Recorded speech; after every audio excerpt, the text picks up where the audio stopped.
బాలినేని శ్రీనివాసరెడ్డి రాజకీయాల్లో సంచలన నిర్ణయం తీసుకున్నాడు.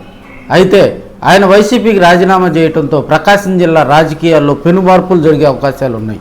వైసీపీ జిల్లా అధ్యక్షుడిగా ఎవరిని నియమించాలని కూడా అధిష్టానం తలలు పట్టుకునే పరిస్థితి అయితే ఉంది. ఎందుకంటే వైసీపీ గత 2024 ఎన్నికల్లో కూడా ఓటమి పాలవటంతో కేవలం 2 సీట్లలో మాత్రమే ఉమ్మడి ప్రకాశం జిల్లాలో వైసీపీ గెలవటం జరిగింది.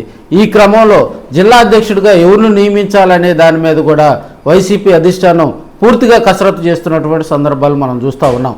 నెల్లూరు వైసీపీకి జిల్లా అధ్యక్షుడు నియమించడం కూడా జరిగింది.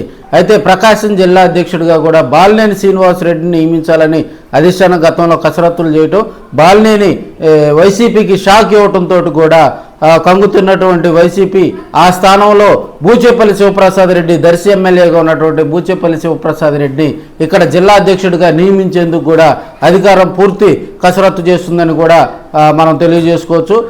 వైసీపీ అధినేత జగన్మోహన్ రెడ్డి కూడా ఇప్పటికే బూచేపల్లి కుటుంబీకులతో ఆయనకు ఉన్నటువంటి అనుబంధం, అదేవిధంగా బూచేపల్లితో కూడా వైసీపీ అధిష్టానం మాట్లాడి ఆయన ఒప్పించే పనిలో కూడా ఉందని కూడా మనం తెలియజేసుకోవచ్చు.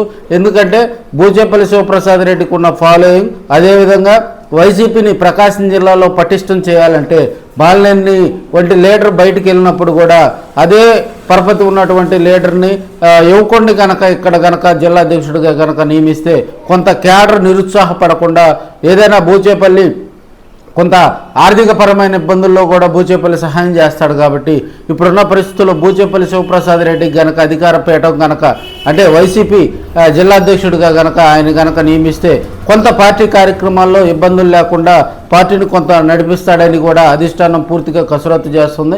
ఇప్పటికే బూచేపల్లి వెంకాయమ్మ కూడా జడ్పీ చైర్పర్సన్గా ఆమె బాధ్యతలు నిర్వహిస్తూ ఉన్నారు. అదేవిధంగా దర్శి ఎమ్మెల్యేగా కూడా బూచేపల్లి శివప్రసాద్ రెడ్డి అక్కడ కొంత అధికార పార్టీ ఇబ్బందులు పెట్టినప్పటికి కూడా వాటిని ఎదుర్కోవడంలో దిట్టగా కూడా బూచేపల్లి శివప్రసాద్ రెడ్డిని కూడా చెప్పుకుంటూ ఉన్నారు. ఇప్పుడున్న రాజకీయ ఒత్తిళ్లకు లోను కాకుండా రాజకీయ పరిస్థితులను ధీటుగా తట్టుకోవాలంటే ఇప్పుడున్నటువంటి కొంతమంది వైసీపీలో గెలిచినటువంటి వాళ్ళలో బూచేపల్లి ఒక్కడే దీనికి సరైన నాయకుడు. అయితే సీనియర్లందరూ కూడా మొహం చాటేయడంతో వైసీపీకి ప్రకాశం జిల్లాలో ఇప్పటికే బూచేపల్లికి ఆ పీఠం అధికార వైసీపీ జిల్లా అధ్యక్షుడిగా కూడా బూచేపల్లిని తీసుకునే ఆలోచనలో ఉన్నట్లుగా కూడా మనకు తెలుస్తూ ఉంది.